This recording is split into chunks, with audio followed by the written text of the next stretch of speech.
मौजूदा सियासी सूरत हाल और सोशल मीडिया का बेपना इस्तेमाल लोगों का ब्लड प्रेशर जो है वो हाई करने लगा है। फैसलाबाद इंस्टीट्यूट ऑफ कार्डियोलॉजी में आने वाला हर तीसरा मरीज हाइपरटेंशन का शिकार हो रहा है। अब ऐसा क्यों है, रिधा सिंधु की रिपोर्ट आपको दिखाते हैं, देन इस पे हम बात करेंगे। सोशल मीडिया का बुखार, नौजवान पड़ने लगे बीमार।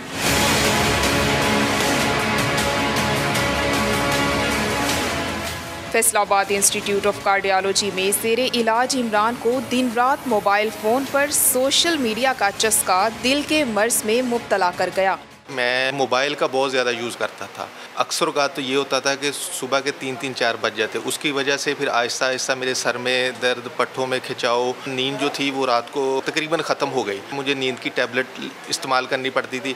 अकेला इमरान ही नहीं, कार्डियोलॉजी में आने वाला हर तीसरा मरीज ज़हनी दबाव के बाइस ब्लड प्रेशर का शिकार है। हमारे मुल्क में तकरीबन 40 साल से ऊपर हर तीसरा बंदा हाइपरटेंशन का शिकार है। इसकी मुख्तलिफ वजूहात हैं। लोगों का सोशल मीडिया पे, कंप्यूटर्स पे, लैपटॉप्स पे बैठे रहना, सिगरेट नोशी का इस्तेमाल करना जो कि हार्ट अटैक का बाइस बनता है और बुलंद फिशार खून का बाइस बनता है। अस्पताल के आदाद व शुमार के मुताबिक कमसिन बच्चों में भी ब्लड प्रेशर की शरह 18% तक पहुँच गई है। हाइपरटेंशन एक खामोश कातिल है और मोबाइल का बेजा इस्तेमाल आपको इस मर्ज का शिकार बना सकता है। कैमरामैन कदीरुर रहमान के साथ रिधा सिंधु, समा, फैसलाबाद। ये वो छोटी छोटी चीज़ें हैं जिन्हें हम नज़रअंदाज करते हैं, लेकिन ये कब राई पहाड़ बन जाती है हमें अंदाज़ा भी नहीं होता। कार्डियोलॉजिस्ट डॉक्टर मोहम्मद हामिद सईद साहब हमारे साथ मौजूद हैं। डॉक्टर साहब अस्सलाम वालेकुम, बहुत शुक्रिया इस बहुत ही अहम मौजू पर हमसे गुफ्तगू करने के लिए। अब ये बाकी जो सिम्टम्स आ रही हैं, बाकी जो इसकी रीज़न्स आ रही हैं वो तो एक जगह, ये मोबाइल फ़ोन का इस्तेमाल ये किस तरह ब्लड प्रेशर में इजाफे का बाइस बन रहा है?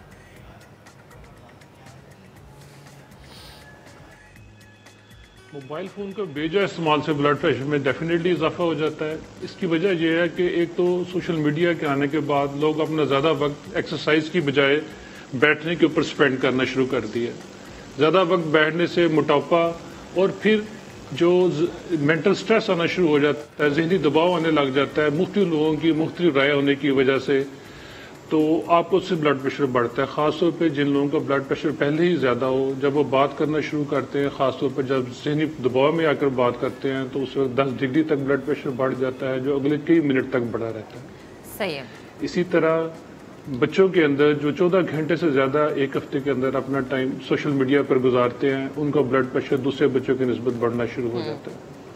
तो इसका बेजा इस्तेमाल हमारे माशरे के अंदर न सिर्फ जहनी दबाव का वजह बन रहा है, बल्कि इसके साथ लोगों का ब्लड प्रेशर भी बढ़ना शुरू हो गया। ठीक। अच्छा डॉक्टर साहब, जैसे आपने बच्चों का भी जिक्र किया, आगे आने वाले वक्त में इसका इस्तेमाल तो मजीद बढ़ता चला जा रहा है, यानी दिन पर दिन ये इस्तेमाल में ज़्यादा आ रहा है, कम होने के बजाय ज़्यादा इस्तेमाल किया जा रहा है। तो तब सिचुएशन को हम कैसे कंट्रोल करेंगे? लाइक बच्चे हैं, फिर नौजवान हमारी नस्ल है, फिर हमारे अगर सीनियर सिटीजन्स की मैं बात करूँ तो वो भी यकीनन मोबाइल फ़ोन इस्तेमाल करते हैं, वीडियोज़ देख ली या अपने प्यारों से बात कर ली या वक्त गुजारी के लिए तफरीह के तौर पर मोबाइल फ़ोन इस्तेमाल कर लिया, तो ये कैसे चीज़ें कंट्रोल में आएंगी? तो मजीद वर्स्ट होती जाएंगी।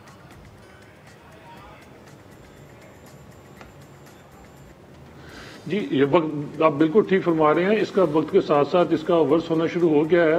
लोगों का, इवन जो बुजुर्ग लोग थे जो पहले टीवी कम देखते थे, अब ज़्यादा वक्त उनका भी मोबाइल पे गुजरता है। तो लोगों को ये बताने की ज़रूरत है, जिस तरह अभी भी मगरबी दुनिया में किताब को पढ़ना अच्छा समझा जाता है, हमें अपना रिश्ता किताब के साथ जोड़ना पड़ेगा। गैर ज़रूरी तौर पर सोशल मीडिया पे हर बंदे की राय को जानना ज़रूरी नहीं होता और उसके जवाब देना भी ज़रूरी नहीं होता। हर बंदे की एक अपनी राय है और उसका राय रखना अपना हक है। तो आप गैर ज़रूरी तौर पे जब मोबाइल में सोशल मीडिया यूज़ करना शुरू कर देंगे तो फिर आपको डेफिनेटली दूसरे लोगों की राय की वजह से तकलीफ होना शुरू हो जाती है, आपको ब्लड प्रेशर बढ़ना शुरू हो जाता है।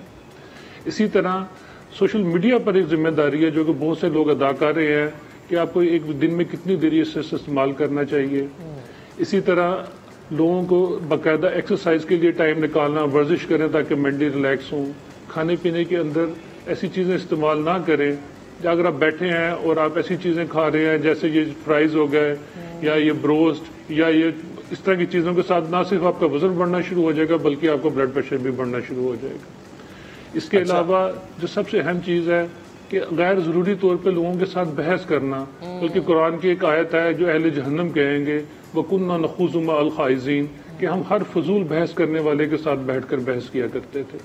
अपना वक्त बहस में ज़ाया करने की बजाय किताब पढ़ें, इल्म हासिल ये करें आपने और अपनी एक जाहिर अच्छी सी बात राय है कायम करें दुनिया के बारे में। ये जो तो आपने दुनिया बात के लिए कर दी है ना, मैं इससे अपना अगला सवाल कनेक्ट कर देता हूँ। ये खामखा की बहस हर चीज़ में वो कहते हैं ना कि क्वैक बन के घुस जाना, नीम हकीम और ख़तरा जान, तो इससे भी बहुत ज़्यादा अफेक्ट पड़ता है। और आपने बड़ी अच्छी ये बात की कि आपको हर चीज़ में बहस और मुबाहिसे की ज़रूरत नहीं है। जिस तरीके का कंटेंट हम देखते हैं सोशल मीडिया पे, गो के वो व्हाट्सएप हो, हाँ वो फेसबुक हो या फिर कहीं भी हो, वो भी अगर वो हमारी पसंद का है तो हम इसको एंजॉय कर रहे हैं। अगर हमारी पसंद का नहीं है, वो हमारे पॉलिटिकल व्यूज़ से निराफ कर रहा है, वो हमारे रिलीजियस व्यूज़ से निराफ कर रहा है, किसी भी तरीके से, तो उसका भी असर हमारे ऊपर इतना पड़ता है कि हम अंदर ही अंदर खौल रहे होते हैं। एक चीज़। दूसरी चीज़, अब जाहिर सी बात है हम इससे तो बहस कर नहीं सकते मोबाइल से, अंदर ही अंदर हम उस लावे को पका रहे होते हैं और फिर वो लावा एक डिप्रेशन में चले जाते और फिर वो इतना ज़्यादा हो जाता है कि हम वो कहीं स्पीक आउट नहीं कर सकते, अपने अंदर रखते हुए अपने आप को ही हम खराब कर रहे होते हैं।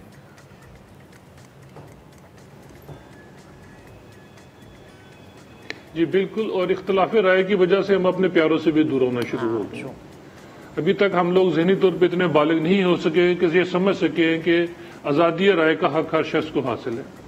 इसके अलावा जो अहम चीज़ है कि किताब के साथ हमारा रिश्ता टूट गया है, हमें पढ़ने की ज़रूरत है। हमारा कुरान की किताब का पहला लफ्ज़ ही इकरा है, मुसलमानों को पढ़ने की आदत डालनी चाहिए।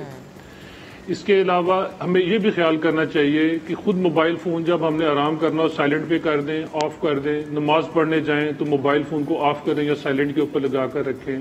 और अगर हमें बहुत ज़रूरी है, अब तो इतनी सारी एप्लीकेशंस आ गई हैं, हम वॉइस मैसेज कर दें किसी शख्स को कि जब उसके पास वक्त वो उठकर वो वॉइस मैसेज सुन ले, हमें रिस्पॉन्ड कर दे। सही। तो ख़ास तौर पर हमें ख्याल करना चाहिए कि जब आराम का वक्त, जिस तरह ज़ोहर के बाद का टाइम या रात के जो बहुत पिछले पहर का टाइम होता है, उस वक्त किसी बंदे को फ़ोन ना करें, या करना है तो मैसेज कर दें।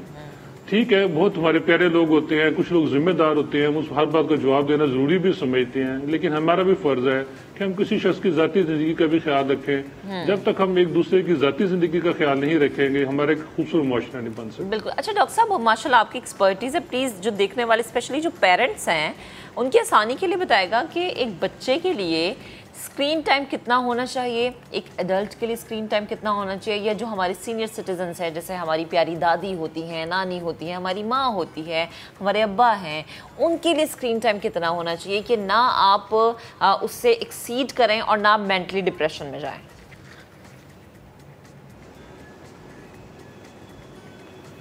देखिए, जो स्टडीज़ हैं वो यही हैं कि अगर एक बच्चा 14 घंटे से ज़्यादा टाइम अपना सोशल मीडिया या मोबाइल पर गुजारता है तो उसका ब्लड प्रेशर, उसकी डेली एक्टिविटीज़ इफेक्ट और उसकी पढ़ाई इफेक्ट होना शुरू हो जाती है।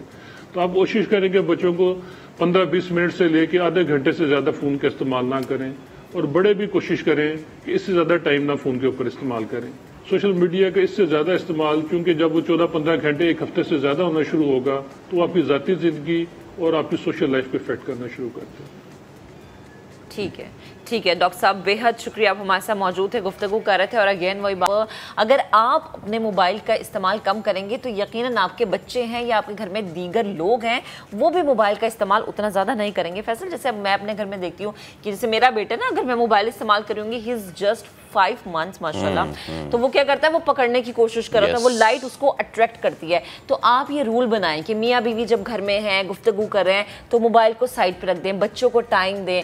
इससे आप बहुत सारी चीज़ों से बचेंगे, स्पेशली डिप्रेशन, आंखों के मसलों से। तरक्की याफ्ता ममालिक में वहाँ के स्कूल से लेके यूनिवर्सिटीज़ और दफातर में भी एक टाइम बैंड होता है। पहली तो ये कि एज बैंड है कि इतनी उम्र के बच्चों को आप मोबाइल नहीं दे सकते, और इतनी उम्र के बच्चों को आप मोबाइल या लैपटॉप या फिर टैब्स दे सकते हैं। उसके बाद जो है फिर वो ये सूरत हाल वहाँ पे ठीक रहती है।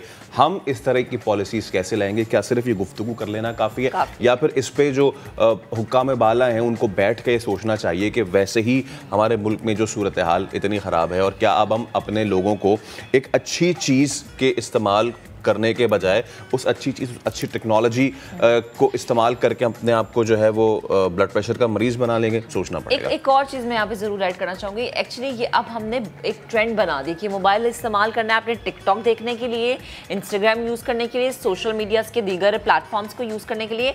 मोबाइल को आप इस्तेमाल करें अच्छे कंटेंट के लिए, मोबाइल को आप इस्तेमाल करें अपनी ज़िंदगी को बेहतर बनाने के लिए, मोबाइल को आप इस्तेमाल करें दूसरों को हेल्प आउट करने के लिए। एग्जैक्टली अर्निंग के लिए आप अपना मोबाइल इस्तेमाल करें।